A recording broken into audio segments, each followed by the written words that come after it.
everything wrong with Katseye. One day, you're being hailed as the group that didn't need rage bait to sell jeans and has put diversity at the forefront, unlike Sydney Sweeney, who has been peddling eugenics propaganda in her jeans ad and selling bathwater soap with a questionable hole in it. Next, you're out here selling bottles of fresh breath and kiss marks of your group members. You can't make this shit up. Katseye, pick a lane. Whenever I hear someone call Katseye a revolutionary group, I laugh. Revolutionary how? They're the clearest example of how capitalism evolves, how it just changes its packaging to fit the times. A global, diverse group sounds incredible on paper. Representation sells.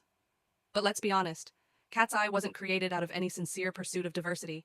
Katseye is HYBE's calculated response to K-pop's slipping grip and the West's enduring condescension of the genre and its success. HYBE saw the writing on the wall and pivoted. If the West won't take K-pop seriously, maybe they'll take a group that looks like it belongs to them. And they were right. In 2 years, Katseye has achieved levels of exposure most Western girl groups can only dream of. And why won't they? They were built in the exact image of what Western capitalism rewards: palatable diversity and digestible rebellion. Their so-called representation and freedom are so surface level that honestly, they're an insult to the public's intelligence. It's brilliant marketing, I'll give them that. The way they have people parroting their shallow virtues like gospel. K-pop idols must be jealous of Katseye freedom. Meanwhile, it's the same exploitative framework, the same hollow system, except now wrapped in a multicultural ribbon and sold to you as revolutionary. Katseye isn't redefining the system, they're perfecting it. They're what happens when you take the venomous skeleton of K-pop, the hypercapitalism, the overproduction, the performative empowerment, and polish it with a Western sheen of freedom. The worst part is that people are buying it. The packaging is so flawless, no one wants to admit the product underneath is painfully mediocre. This is the same group everyone praised for their freedom, their agency, and how they were different from K-pop idols. But now, as they roll out one questionable collaboration after another, one shallow song after another, suddenly the same fans who bragged about their freedom are in the comments insisting, "Don't blame the girls, they don't make those decisions, the company does." So, you agree they aren't free. What's the value of this supposed freedom if it only extends to cussing on live streams and clapping back at haters, but not to choosing whether to partner with exploitative brands? If your freedom doesn't include artistic agency or ethical integrity, then it's not freedom. Where do I even start? Ah yes, their newest collaboration, the Katseye x 5 gum collaboration. I have never seen a brand lean so shamelessly into rage bait. Credit where it's due, they commit to the bit. From that divisive documentary that continues to split their fandom down the middle, to them intentionally putting Manon, the black girl, at the back of their debut song choreography, to the release of Gnarly. And don't even try to argue with me on this. Yes, it had artistic merit, but let's be real.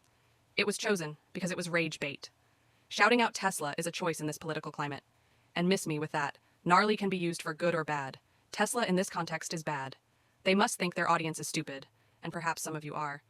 Bad publicity is publicity nonetheless. Controversy sells, and HYBE knows it. But nothing tops this gum ad. It is incredibly creepy and unethical. We're talking about an ad campaign where each member's gum was marketed to come with their breath. Let that sink in. Breath. They literally commodified the imagined intimacy of 6 young women's mouths. Mind you, one of these girls, Yoonchae, was 17 at the time. 17.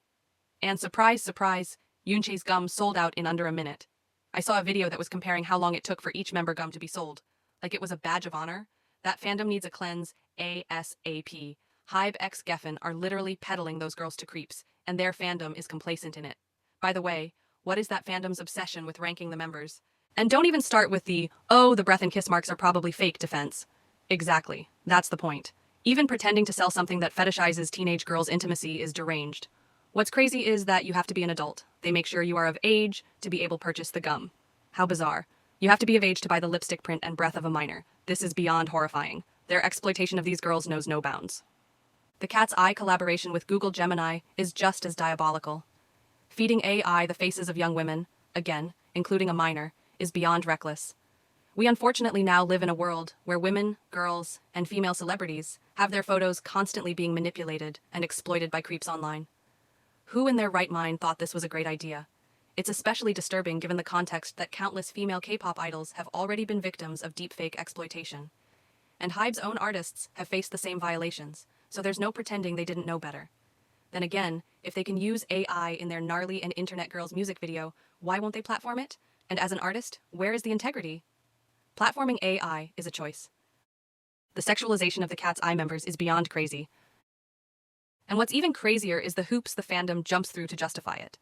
Anytime someone rightfully calls out the blatant exploitation happening right in front of our eyes, the comment sections are flooded with people foaming at the mouth to defend it. My unpopular opinion is that none of these girls should be sexualized to this extent. Their brains aren't even fully developed. In my opinion, no one should be branded or marketed this sexually until they're at least 23 years old. Their music doesn't demand it. It's juvenile pop. You can't convince me that their juvenile music requires this level of hypersexual imagery. And every time someone mentions this, fans rush to deflect. Well, Yoonchae is dressed appropriately.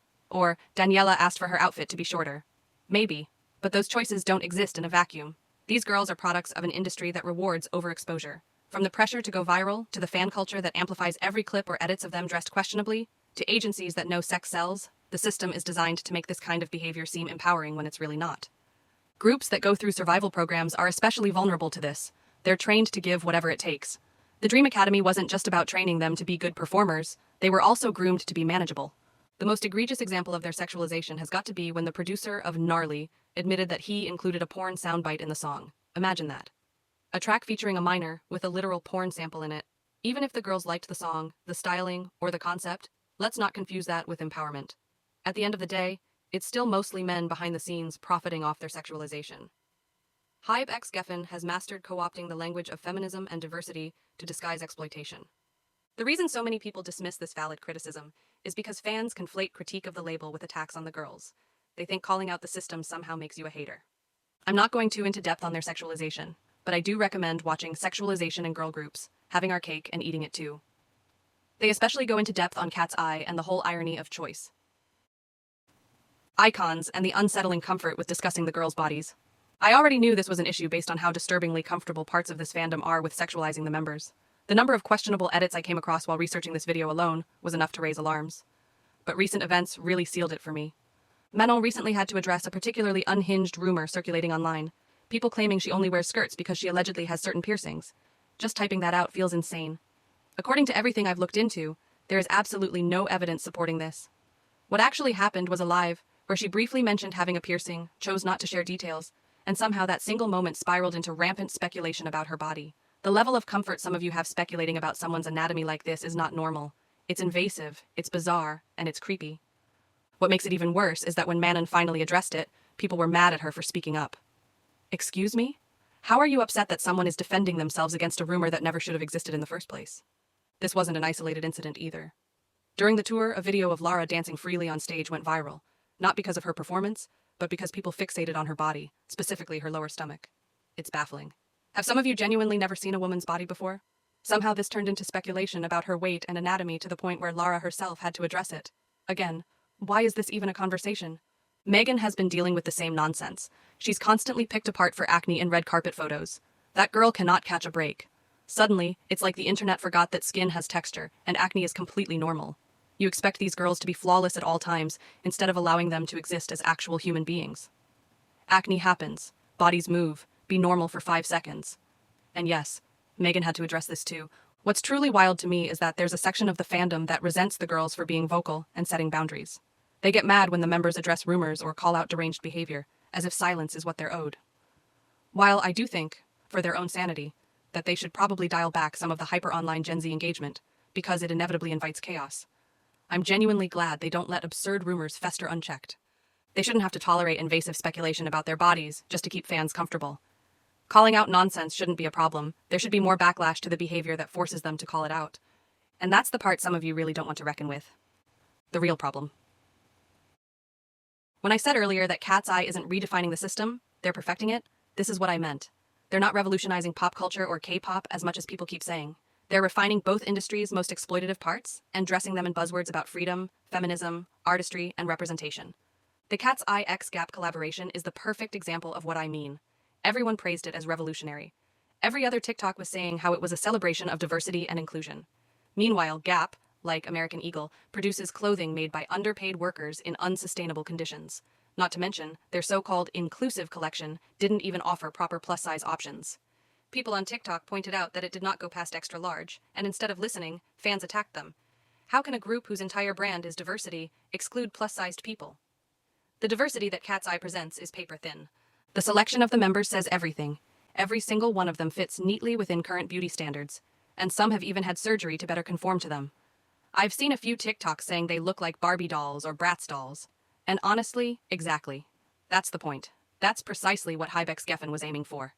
A lineup of perfectly manufactured, commercially appealing dolls dressed up as diversity, crafted for people to project their parasocial fantasies of being a pop star in, with cool group of friends and traveling the world onto. They are much more like influencers with a music career as their backdrop. You mean to tell me that they couldn't find a single talented dark-skinned girl? Someone who isn't the same body size? And then you see people trying to pass Lara as dark-skinned? I'll stop you right there.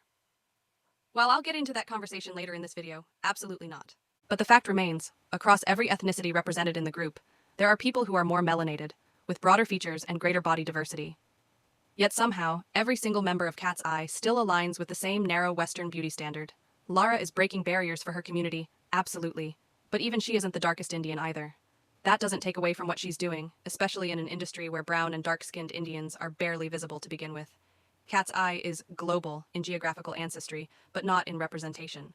Something that would have actually been revolutionary is if they had chosen people from those countries, not Western-born versions of them. Imagine a lineup with an actual Ghanaian, Indian, or Chinese-born member who's lived those experiences. Or girls from working-class backgrounds, not just another roster of well-off, westernized faces packaged as global. I think the girls of KATSEYE are incredibly talented and hardworking, but I can't help feeling that the global diversity brand they keep promoting is only surface level. I sometimes feel like each member has been molded into a caricature of their ethnicity, a simplified, marketable version designed to check a box rather than reflect real identity. And that's the running theme with KATSEYE's image. Everything looks progressive on the surface, global, inclusive, liberating, but scratch a little deeper, and you'll find the same hollow machine. Manon might be cursed with her group's fandom. What is KATSEYE's fandom problem with Manon? As a casual observer of the group, I have to say, a lot of you are weird, and I hope you understand how you look to non-fans or people who are trying to get into KATSEYE, because it's not a good look. Every time someone praises Manon, you'd think they committed a crime. I saw a video about how people react when you say something positive about her, and it was accurate. God forbid you say you prefer her voice. Suddenly, you've got an army of Eyekons, her own fandom, trying to convince you to change your opinion. Is the concept of a preference foreign to you? And she dare not make any mistakes. The number of times I've watched a TikTok of those girls and seen people in the comment section foaming at the mouth, analyzing her every move, whether she even made a mistake or not, is insane. And funny enough, they never keep that same energy for the other KATSEYE members. Never. The stark difference between the comment section of a video with Manon making a mistake versus her members will leave you bewildered. With others, it's my poor baby. Everyone makes mistakes. I'm sure she feels sorry. But with Manon, it's again. That's why she's the weakest member, or an over-analyzing of every single step she does. I saw a video of their concert where one of the dancers hit Manon in the face and she recovered quickly. Yet, people in the comment section were still blaming her. Like, who needs enemies when you have fans like that? Every member in that group has unhinged solo fans. Eyekons in general are a lot. But somehow, there's only anonymity when it comes to Manon's solo fans. Controversial opinion. There's another member in that group whose solo fans are exactly what you all accuse Manon's solo fans of being. If anything, I've mostly seen Manon's fans defending her against the prejudice this fandom definitely exhibits toward her. Can they be annoying? Absolutely. But at least from what I've seen, they're not being unreasonably loud. Most of the time, they're just reacting to constant hate. I'll take that any day over the solo stans who act like their faves are gods on earth. I've heard more talk about Manon's toxic solo fans than her toxic solo haters, which you really should be addressing because it's getting out of hand. And if you ask Eyekons why they treat Manon the way they do, they always bring up that same documentary about things that happened 3 years ago. Like, be serious. You're still punishing this girl for something that happened during the formation of the group? Granted, I haven't even watched the documentary, but regardless, it's weird to define anyone by something that happened 3 years ago. I'm not even the same person I was at the beginning of last year, but you expect those girls to still be the same people from 3 years ago? Right. Be serious. The way people obsess over her whereabouts is bizarre. Where's Manon? Why isn't she in this video? Why isn't she posting? Wrap it up. If she's not there, she's not there. If she's sick, she's sick. She should be allowed to rest without the fandom acting like the world is ending. And yes, it's starting to look like there's a layer of anti-blackness to all this.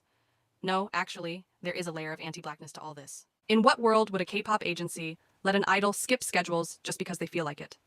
Those contracts are notoriously exploitative and ironclad. If she's missing appearances, it's clearly for a reason. And it's so funny how fans always preach about idols needing rest, sickness, or mental health breaks, until one actually takes one. The same people who tweet, "Idols deserve to rest," are the ones writing essays the moment someone takes time off, accusing the company of sabotage, or acting like the group is falling apart. The hypocrisy is wild. The Manon situation just confirms what I've always thought. K-pop fans love the idea of compassion, but the second it inconveniences them, it's gone. But then again, I'm not sure which situation is worse for her own fandom or her company. Instead of putting out fires, Hybe x Geffen seem intent on pouring oil on them.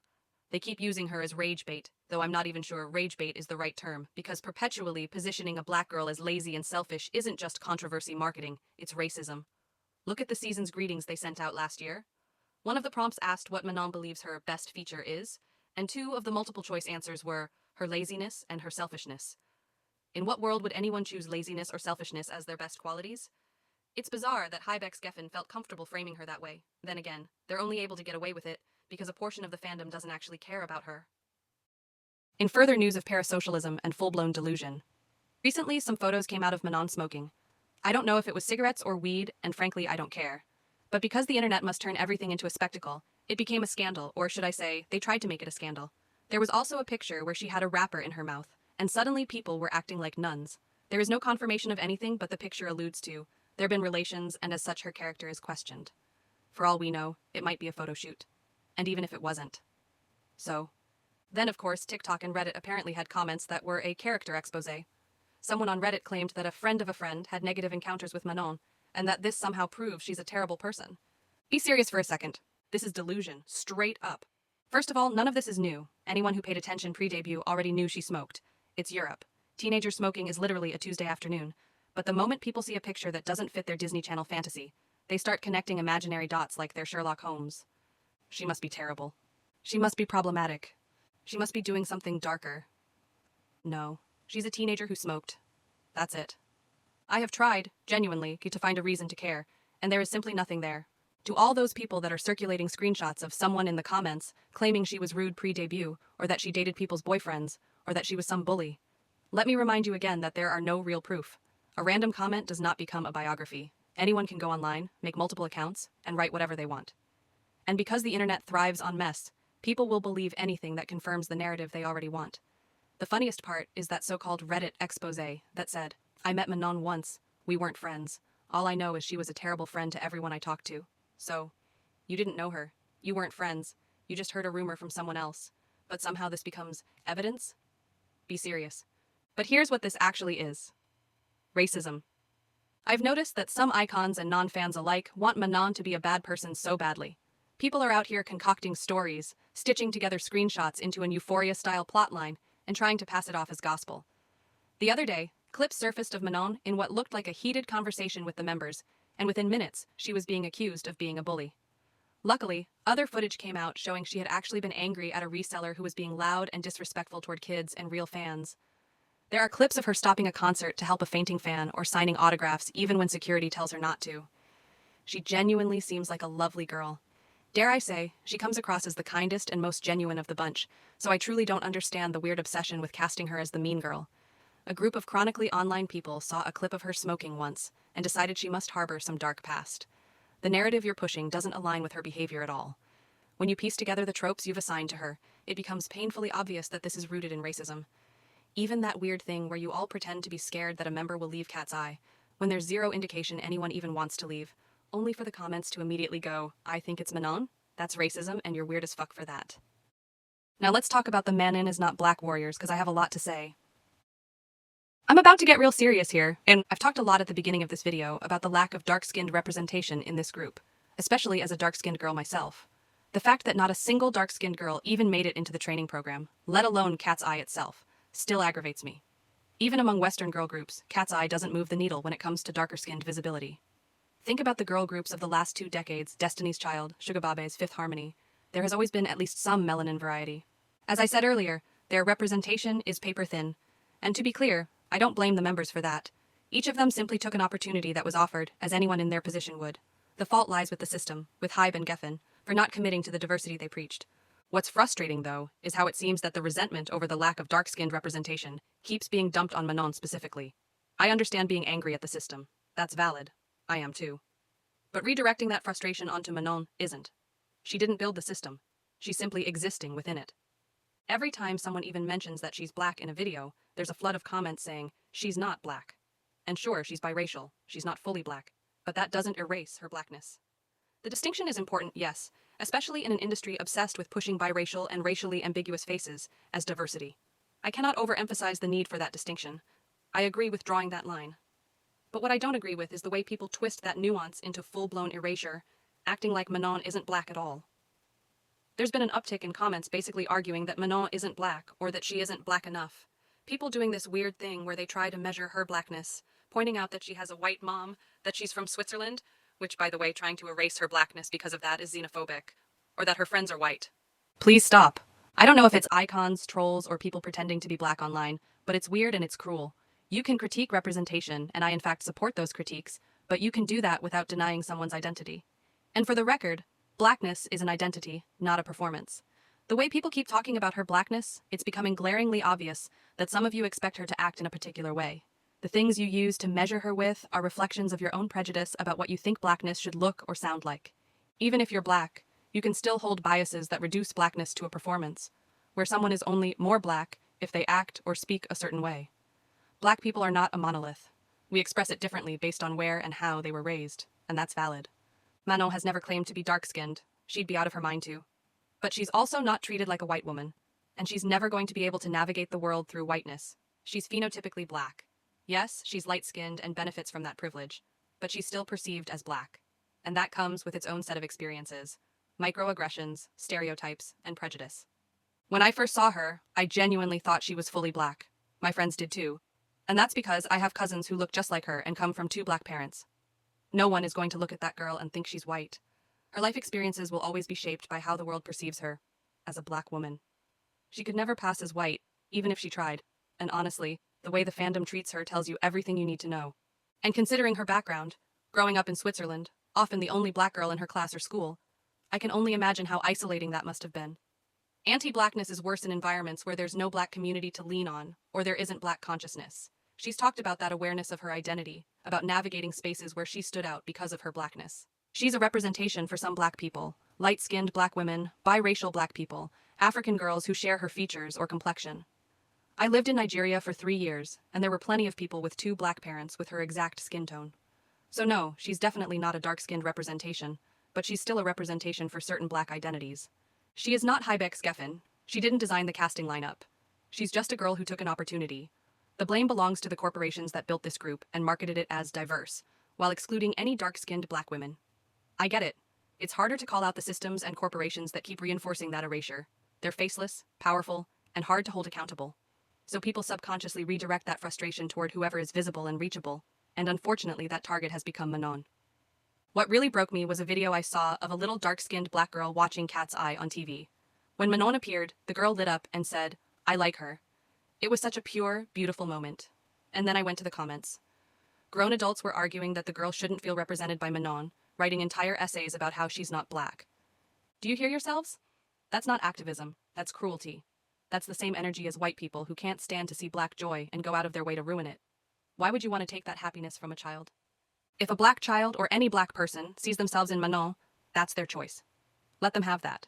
You can acknowledge she's not a dark-skinned representation without policing who's allowed to feel represented by her. Be frustrated with C.I.V.A, be frustrated with Geffen, but stop projecting that anger onto that girl. You can demand better representation without being an asshole. Just because she is not revolutionary as a representation does not mean she isn't representation at all. You don't even have to see Manon as your representation. I personally don't. There's a girl group resurgence happening right now, and contrary to what the internet echo chamber would have you believe, most of these groups actually do have dark-skinned members. Say Now, 3 Quincy, FLO, Siren Society. All of them show more genuine diversity than Katseye. And, dare I say, they make better music too. Is it unfortunate that C.I.V.A and Geffen didn't consider a dark-skinned black girl for a project that could have given her massive visibility? Absolutely. But instead of endlessly giving attention to corporations that don't prioritize you, direct that energy toward those that do. Your attention is valuable. Don't spend it on companies that treat diversity as decoration. Spend it on artists and groups who center you, who actually want you in the room. And if you're one of those people who'd rather complain endlessly on the internet than support the groups actually doing the work, who will write dissertations and crash out in comment sections about Manon instead of using that time to stream other girl groups with a dark-skinned member, who only care about representation when the artist or group becomes popular, then maybe you don't actually care about representation. Maybe you just love to complain. In my wildest dreams, I'll never have thought I will making a video with this point of view, but it really does get to a point. As a black woman, Lara is more of a representation to me than Manon. This is where it really gets egregious for me. You all act like words don't have meaning. The amount of videos doing this is beginning to piss me off. I literally saw an edit to Beyoncé's Cozy, the part where she celebrates the range of black skin tones. I'm dark brown, dark skin, light skin, beige, fluorescent beige, bitch, I'm black. And tell me why someone thought it made sense to put Lara as dark brown? Are you okay? That is what this rhetoric you all carelessly spreads creates. This lazy flattening where any brown-skinned person suddenly becomes dark-skinned or black representation. Ain't shit funny. Statements like this actively blurs racial lines and erases what actual dark-skinned black women look like and go through. The word representation isn't neutral. Especially in the last decade, it has become deeply political. It's been used everywhere from Hollywood to politics, to emphasize the importance of visibility for different races and communities. It's about people seeing others who actually look like them, share their cultural context, and reflect their lived experiences, not just anyone with a similar skin tone. It is beyond strange when people start applying it across racial lines, as if representation is just about who shares a certain shade of brown, instead of who shares a lived experience. You all are starting to conflate colorism with blackness. And while yes, darker-skinned non-black people experience discrimination or prejudice because of their skin tone, that doesn't make them viable to be black representation. What? Colorism overlaps across communities, but blackness exists within a specific cultural, historical, and ancestral context. It's not just about melanin, it's about lineage, identity, and the systemic forces that have shaped what it means to be black across the world. The statement, "As a black woman, Lara represents me," is deeply dissonant. Lara is a brown Indian woman.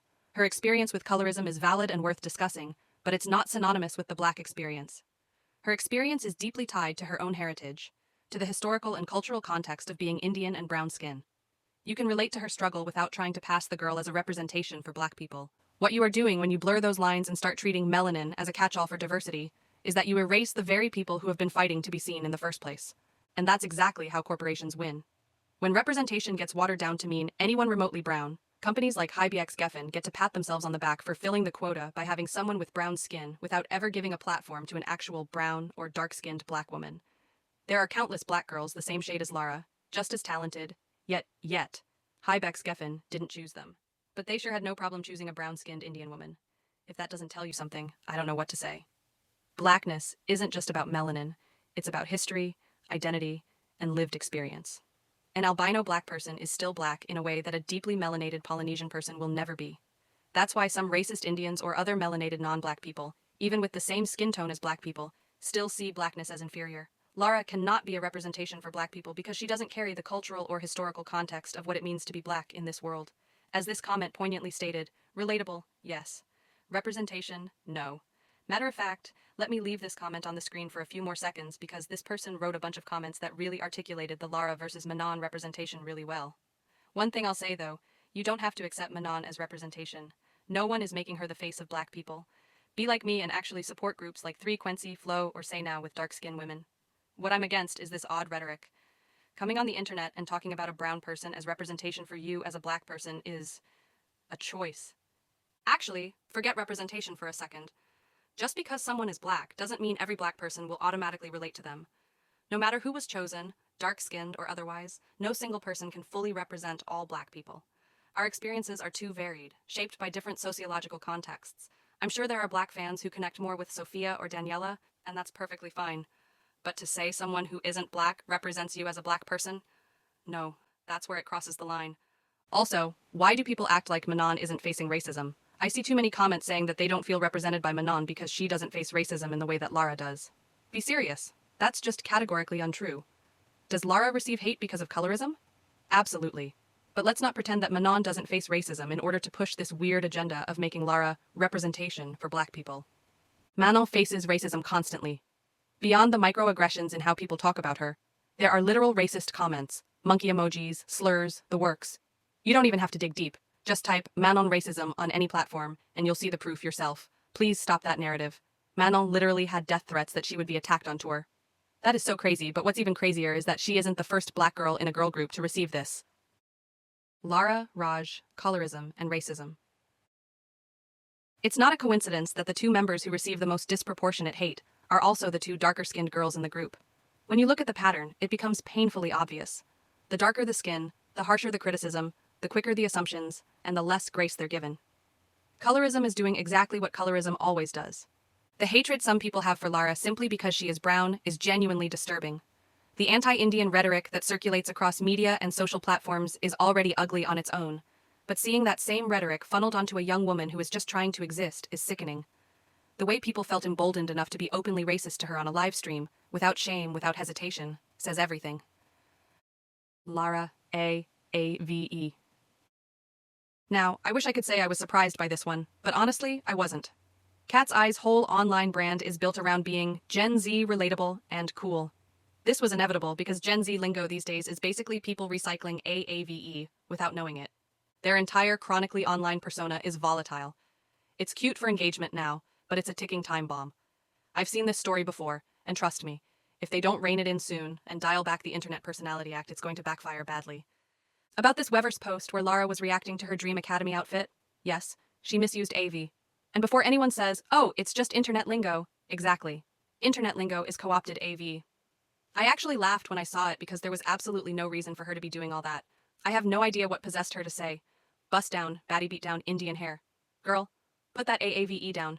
She doesn't talk like that in interviews, press releases. Imagine her speaking like this at that Grammy Museum event. Unimaginable, right? Exactly. That is so embarrassing on her part. Someone in the comments said, the black icons who call her their representation caused this, and not gonna lie, I might have giggled. All I'll say on that is that she deserved those lashings. She's from LA, so she should know better. Also, as a group whose entire brand revolves around diversity and being global, you simply can't afford to be making mistakes like this. Multicultural awareness and competency should be the standard for a global group. Speaking of Lara, it appears she might be dating someone who's 25, and that they've been together since she was 19. Honestly, nothing shocks me more than the way the internet keeps tabs on celebrities' personal lives with forensic-level detail. It's fascinating and disturbing at the same time. Digging up photos, tracking relationships, it's a clear invasion of her privacy. Lara girl, there are snakes in your grass. You need to vet your friends and acquaintances because this happening twice is crazy. When I was trying to find out whether her alleged boyfriend is actually 25, I ended up stumbling on something else entirely. Someone had leaked an old photo booth picture of her with who I assume was an ex. I've seen so many videos and pictures of idols' supposed relationships, especially recently, and I'm always left wondering, where are you all even getting this information from? This is parasocial. The Katseye girls are allowed to date, and even date publicly, and despite all my criticisms of the group's management, I do appreciate that these girls are allowed to act like normal teens and young adults. That part is refreshing compared to traditional K-pop restriction culture. But what's not refreshing is how insufferable the fandom has already become, and it just been 2 years since debut. Parasocial culture has these people convinced they're entitled to have opinions about every detail of these girls' lives, especially their dating lives. Now, let me be clear. If he is actually 25 and she was 19 when they met, yes, that's weird.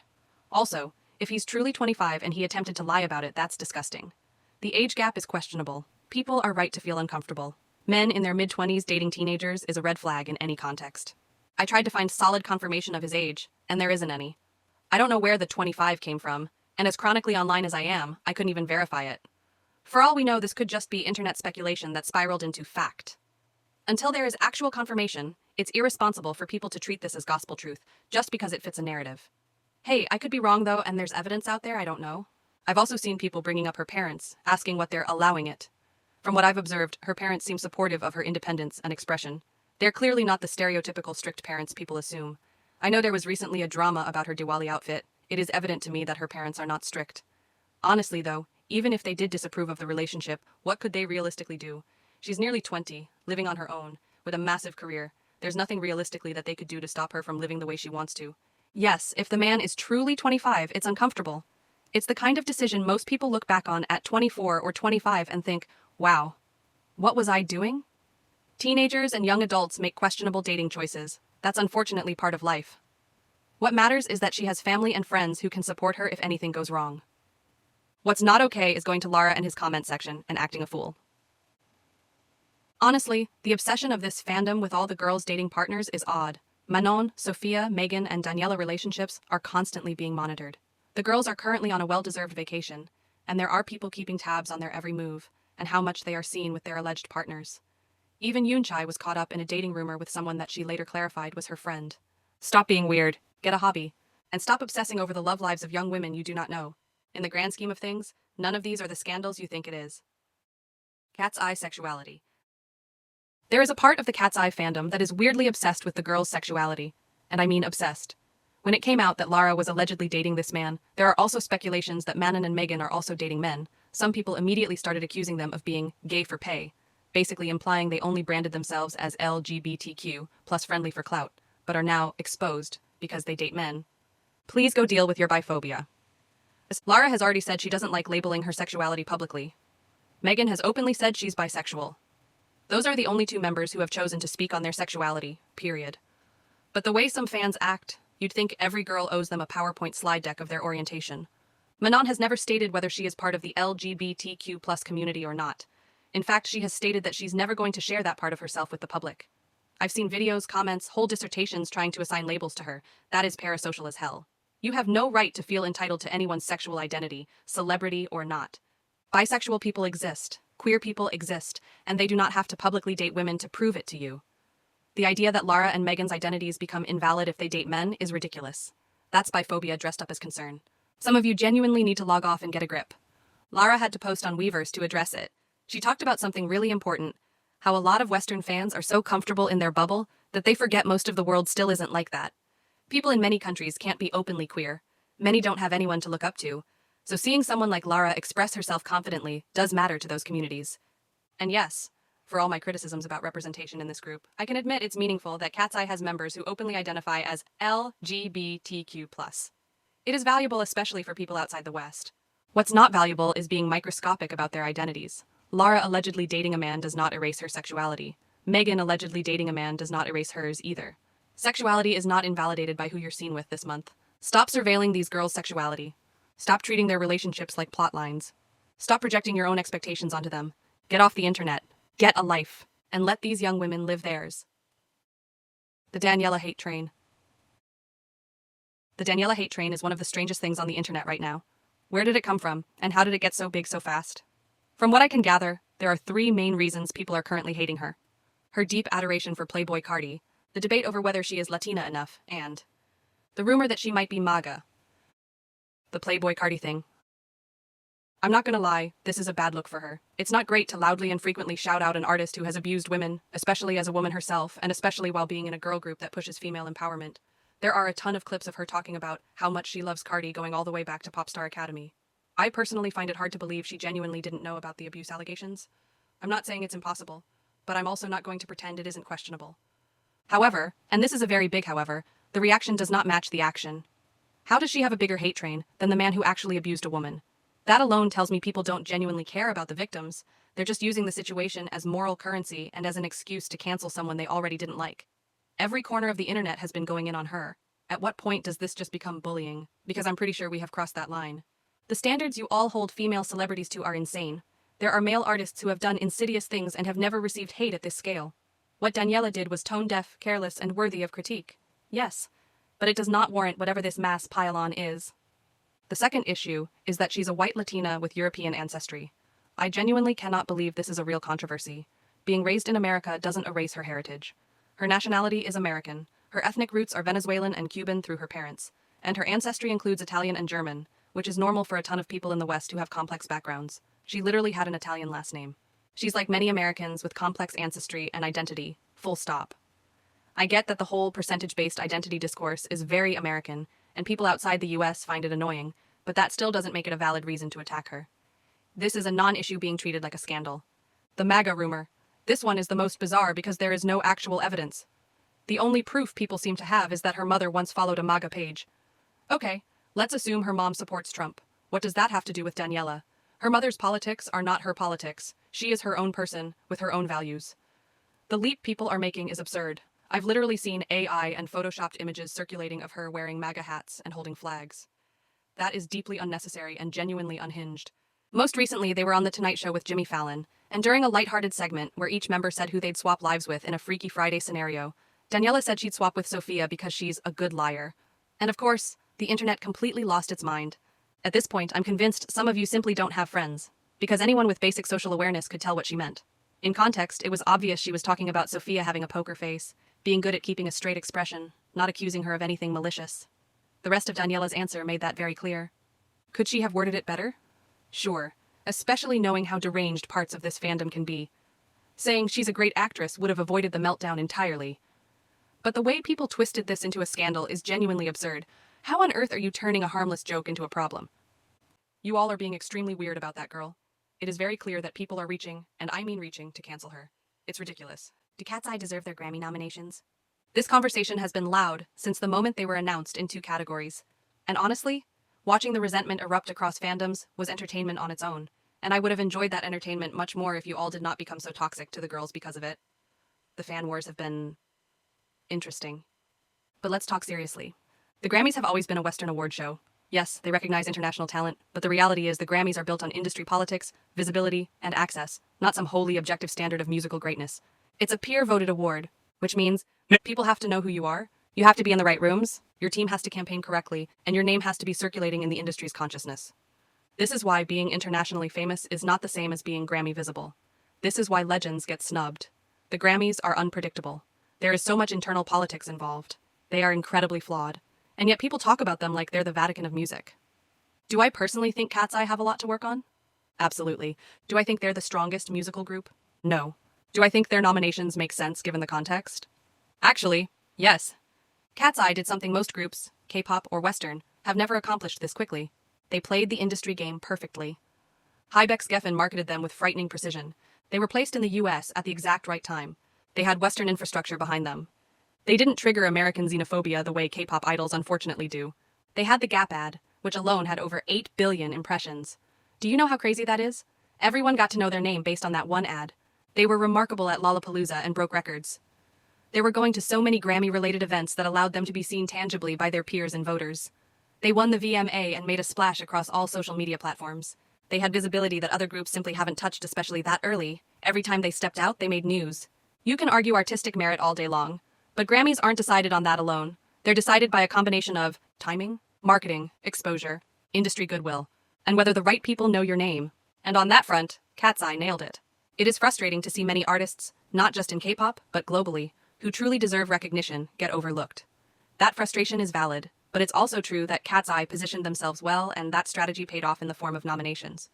Their Grammy performance has triggered a frankly concerning level of hate. And to get straight to it, the performance itself wasn't anything extraordinary, but it also wasn't the disaster people are making it out to be.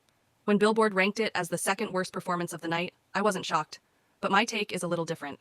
It landed poorly because of context. On a technical level, the performance was actually decent.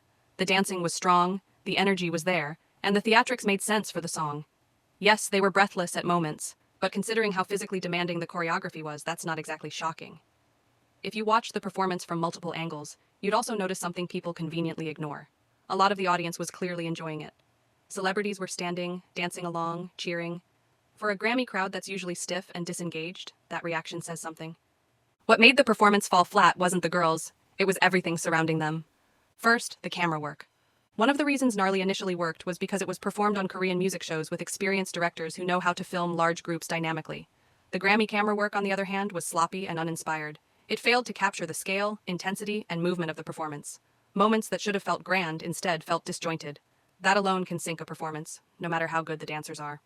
Second, the budget or lack thereof. This year's Best New Artist performances were underwhelming across the board. The sets felt bare, flat, and rushed, especially when compared to last year, which set a genuinely high bar. Performances from artists like Doechii, Sabrina Carpenter, and Chappelle Roan made last year's ceremony unforgettable. People were already comparing this year's lineup to the last, and the expectations were understandably high. Instead, this year felt like a downgrade. Someone joked that all the budget went to Sabrina Carpenter, and honestly, that joke lands because so many other performances felt noticeably undersupported. While it's true that great performances don't require massive budgets, KATSEYE in particular would have benefited from a stronger set and clearer visual concept. For a group performing such high-energy choreography, the lack of staging only amplified how exposed and unfinished the performance felt. Third, the choreography felt stale. For longtime viewers, there was nothing new here. No remix, no reimagining, no surprise element. It was essentially the same choreography they've been performing, just placed on a bigger stage.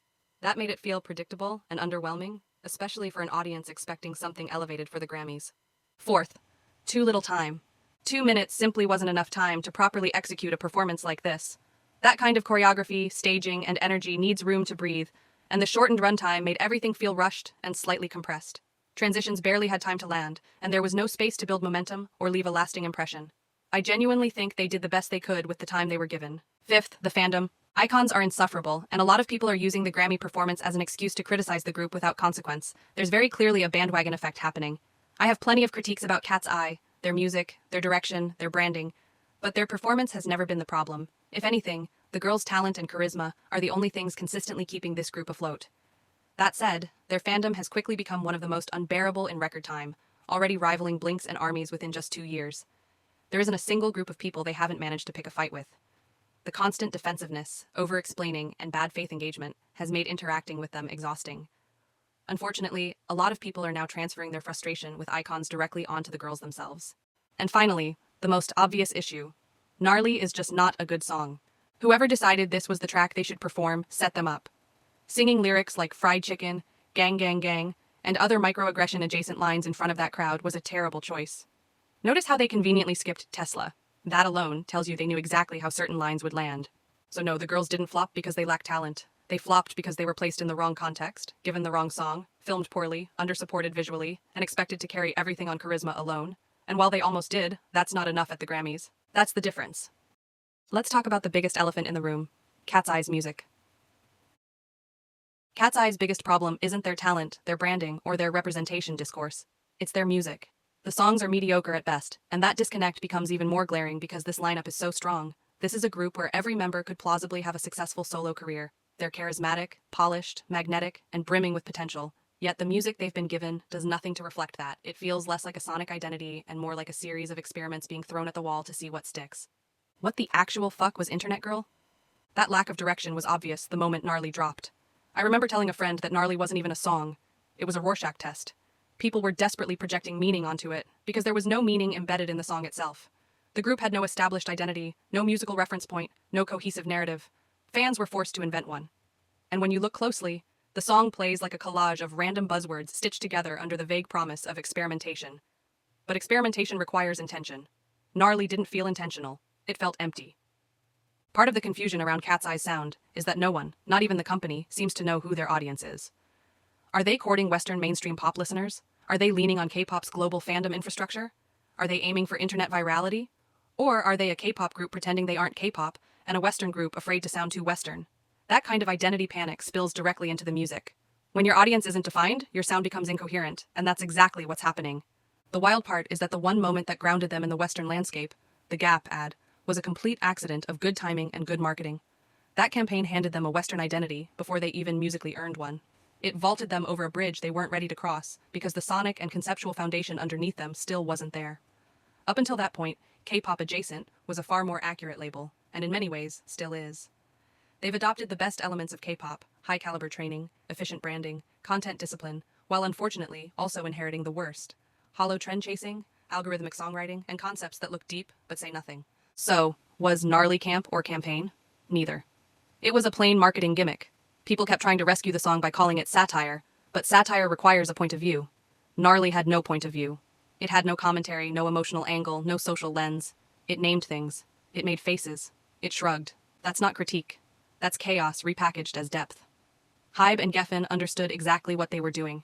Release something confusing enough to spark discourse. Let fans debate its meaning, and allow the confusion itself to drive engagement. It's a strategy, just not an artistic one. And that's why you just don't get it, it's supposed to be bad. Defense has always felt insulting. It places the responsibility of meaning onto the audience rather than the creators.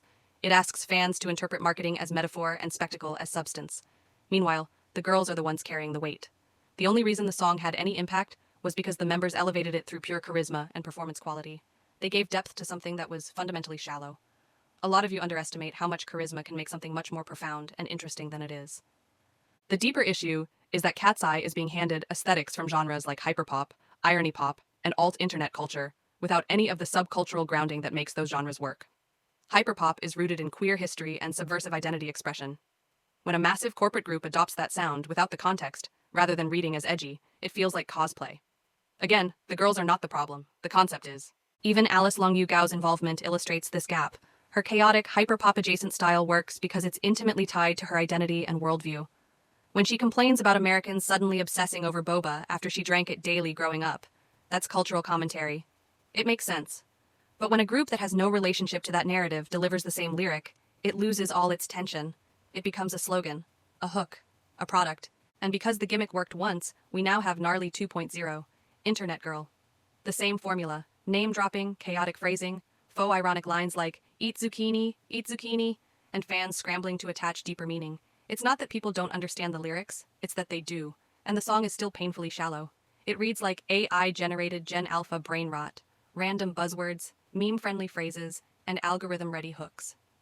Lara spoke so beautifully about transforming the group's online criticism into art, and then the song drops, and it's that. A disjointed cluster of internet references pretending to be commentary. The saddest part is that the girls can make better music. I've heard demos and clips of songs they've worked on themselves, raw, imperfect, but miles more authentic than what they've been given. And to be clear, I don't believe an artist must write their own music to be valid. Many idols and pop artists don't, and that's fine. But when you have a group with this much potential, combined with two massive corporations capable of hiring the best producers and songwriters in the industry, it becomes depressing to see them stuck with songs that sound like TikTok drafts. KATSEYE has the talent, they have charisma, they have the audience, they have every structural advantage imaginable. The only thing missing is the one thing they can't fake, a clear identity. Until their music catches up to their potential, they will always feel like a group waiting to become what they were marketed as. It's honestly wild that Gabriella is being framed as Katseye's stabilizing track when, in reality, it's just the least chaotic of their mediocre catalog. The bar is underground. Gabriella isn't a great song. It's a passable song, a better mediocre song. And the minute I heard it, my first reaction was, oh, this sounds like something Rita Ora or Anita would release. Of course, I later learned both of them almost released the song. Even Camila Cabello had the song at a point. Even as a decent song, Gabriella is dated. It's giving 2016 Latin pop. But in comparison to gnarly Katseye, S.I.S. and Internet Girl, it sounds like a miracle. That should concern everyone. When the least offensive track in your discography becomes your lifeline, it means your musical direction is non-existent. Katseye's biggest Achilles heel is their music. Their target audience is also completely unclear. Are they appealing to teens, to young adults, to Gen Alpha, to Western pop audiences, to K-pop stans?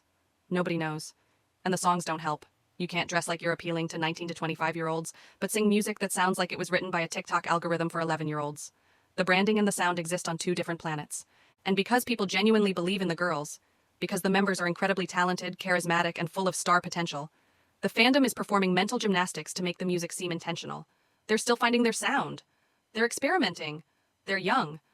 Girl, no. Some of the most iconic albums by young artists were released at 18, 19, 20. Olivia Rodrigo released Sour at 18. Cohesive, emotional, well-produced, and intentional. Age isn't a handicap. Confusion is. The argument that they appeal to tweens is also lazy.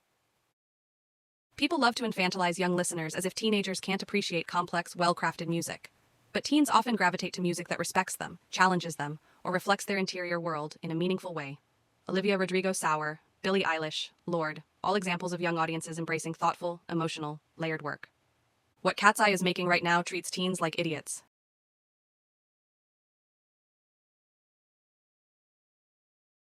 And while some kids may enjoy that, most eventually grow out of it, and quickly.